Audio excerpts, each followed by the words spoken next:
Hello and welcome to thejonas.net. My name is Donald Jonas, and today I'm going to do a two-part video series on dynamic DNS over DHCP in the Linux environment. The Linux distribution I'm using today is CentOS version 5.5. It's an excellent distribution and is based upon Red Hat Enterprise Edition. Right now I just have a general installation of this operating system, nothing fancy. I installed a couple of the components ahead of time as a time-saving measure, and I'll review that right now. Under Applications, upper left-hand corner, Add and Remove Software. We're going to go to Servers, and we're going to check on DNS name server. Then we're going to scroll down. Under Network Servers, we're going to do the DHCP. And at the bottom under Server Configuration Tools, we're going to choose System Config Bind. Nice graphical user interface here for managing your DNS records. Check under Apply, click on that, install these components. When that is finished, we're going to need to open a web browser and go to www.webmin.com and download the latest version of Webmin. And just double click on it and install it. Webmin is an excellent administrative tool within Linux.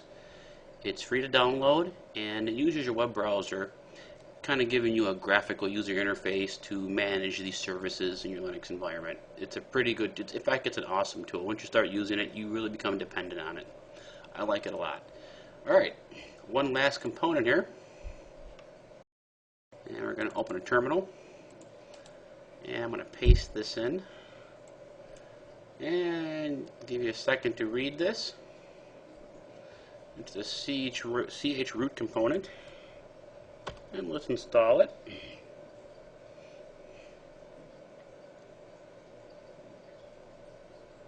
And yes, we would like to install this, otherwise we're not going to go any farther.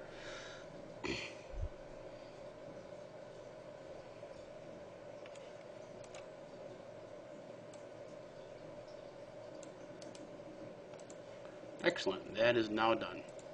Okay, we're going to go to System, Administration, Server Settings, and this is that domain name system. This is that graphical user interface I was talking about earlier. Open that up. It's going to search for the name config. We don't have one. It'll create just a general template, and it'll create a lot of zones we're not going to need, so we're just going to delete these. Remember, you can always add zones. That's not a problem. This little dot, this little period is the root. We won't be able to delete that through this user interface. We'll do that through Webmin, so just forego that. File, save, yes. And now we're going to use the Webmin I was talking about earlier. So launch your web browser, and we're going to go to localhost port 10,000. Of course, from any PC you can get to Webmin. Just use the IP address or host name of your server. Well, actually, you'll be able to use your host name of your server once we get the DNS running. And port 10,000. Alright. Log in. Whatever your root password is, or your super user password. I'm going to click on Servers. Bind DNS server. There is that root zone. We're just going to delete that. Excellent. Now it's gone. A lot of this is just self-explanatory. You click on a link, it tells you what to do next. It's not rocket science. It's just trying to get all your ducks in a row. Alright, domain name system. See that little dot's gone? Excellent. We're going to right click on DNS server. We're going to add a zone. This is our first zone. We're going to do the internet, and we're going to change this to the reverse zone. It's going to be a reverse lookup zone, IP version 4. Click on this. Let's add all three, and we're going to put our IP address scheme in there. Mine happens to be 10.0.2. I'm sure yours is different. And keep it on master and go OK. These are parameters for your DNS files. How long, refresh intervals, how long do you want them to renew, delete. That's all personal preference. So I usually use the default. This is what we need to address at the bottom here. this particular zone path needs to be changed. I'm just going to copy the new zone path in here. As you can see, it's a reverse of my IP. Instead of 10.0.2, it's 2.0.10.in-addr.arpa.zone. The dot zone is very important. And when you hit OK, it appears like nothing happens. Don't worry about that. It did. It's just the way the software works. And hit save. Then get out of it and go back into it. This refreshes it. And there it is. Now we're going to do our forward zone. Same process. Add zone, internet, forward. This is going to be your domain name, the name you're going to use. Mine, I'm just going to make mine linux.local for the just for the sake of this video we're doing. And make sure you put a period on the end. If you don't append that, it's not going to work. It just won't take the information. Okay, same thing. All about the parameters here. I use the default. Just remember at the end here, we're just going to change that to zone. And we're going to do a file save. And before I proceed, this RNDC key, very important. This is an algorithm. This creates the security key that passes the information between your DNS and DHCP. You know, it's one thing to go into like a webmin or this domain name server and just create a static record. You know, that's fine, but when you pick up new IP addresses on your network, you want it to pass on that information to the DNS and create a record and update that record. That way it makes management of small, medium, large businesses manageable.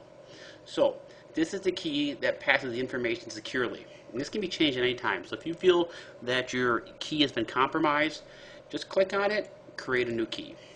There's a good one. X4J. I'll refer to that later. And then save it. Excellent. Okay, now we're going to go back into webmin. Good old webmin. Let's just click on it and refresh it. Okay, there are our two zones. Now this right here is our named config. We need to make a few changes here. So let me just copy and paste this over. Just take a moment.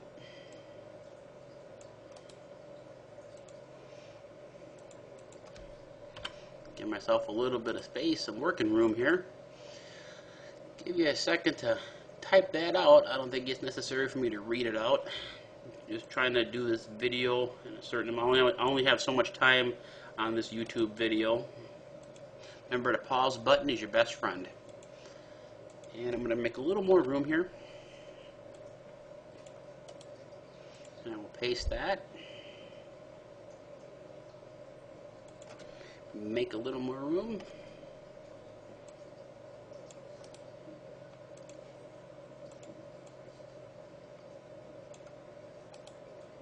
Paste the same here. And that's pretty much it. We're going to save that for now. We're not going to start it yet. We're not quite there. So minimize it. Go into the computer. And we're going to drill down to the etc, then the resolve configuration file, which is way down here. And open that up with your favorite text editor. Let's change this to localhost 127.0.0.1 and put your domain in here for your search domain. Mine is linux.local. Save that. We're doing good. Now we need to do a couple more configurations here. So open computer and let's drill down to the var, then the named directory. And then we're going to go into the chroot directory, and then we're going to go into var again, and then we're going to go into named. Remember these zones we created earlier? All these unnecessary ones? This will really get rid of them. Just delete it so you don't get confused later. Now these two are the ones we're working with. Very important. So all we're going to do here is highlight them, copy them. Remember that slaves directory we talked about in webmin?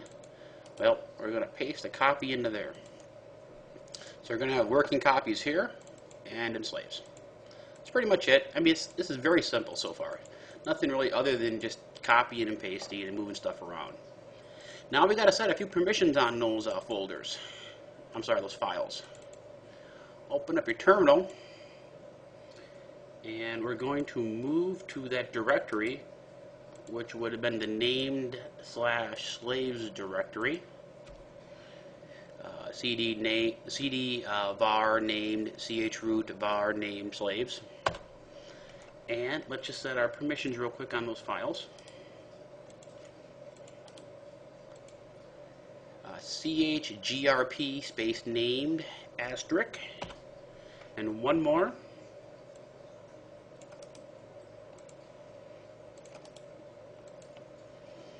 chmod, you Linux guys know what this is. G+W space asterisk, and that's pretty much it. Now let's go back into our named config, bind DNS, and we're going to have to address our forward and transfer zones. Your forward zone is what gets you out to the internet. In my case, I have a public name server 10.0.2.86. If you don't have the luxury of having a name server, just use the IP address of your router, whatever brand router you're using. In most cases, it's like 192.168.1.1, unless your ISP provides you with a name server. Or you can just use OpenDNS. Just go to Google, type in OpenDNS, and find out the IPs of what the OpenDNS servers are.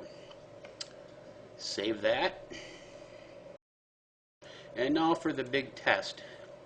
Start. Excellent. It is now working. Now, in some cases, you might have did like a missed possible punctuation or a period or a semicolon somewhere. So you can run this check bind config. This is a great little utility in Webmin. I have no errors that were found in my name config. But let's say there was. Let's say I missed a semicolon. Believe me, it's not the first time I missed something. It's probably not going to be the last. So now I try to start it. Oh, what's going on here? It's basically telling you missed a semicolon. It kind of tells you where it's at. So let's just go back into the edit config file, which is your name config, and it's kind of obvious. I'm missing a semicolon here. I save it, and we're going to start it back up. And that's pretty much it. DNS is now running. And thank you for watching the first half of this video. And I will start the second video here in a moment. And we'll continue on with the DHCP portion of it. And we'll test the DHCP to make sure that it's passing information between, that and the DNS server. And so thank you very much, and I will be right back.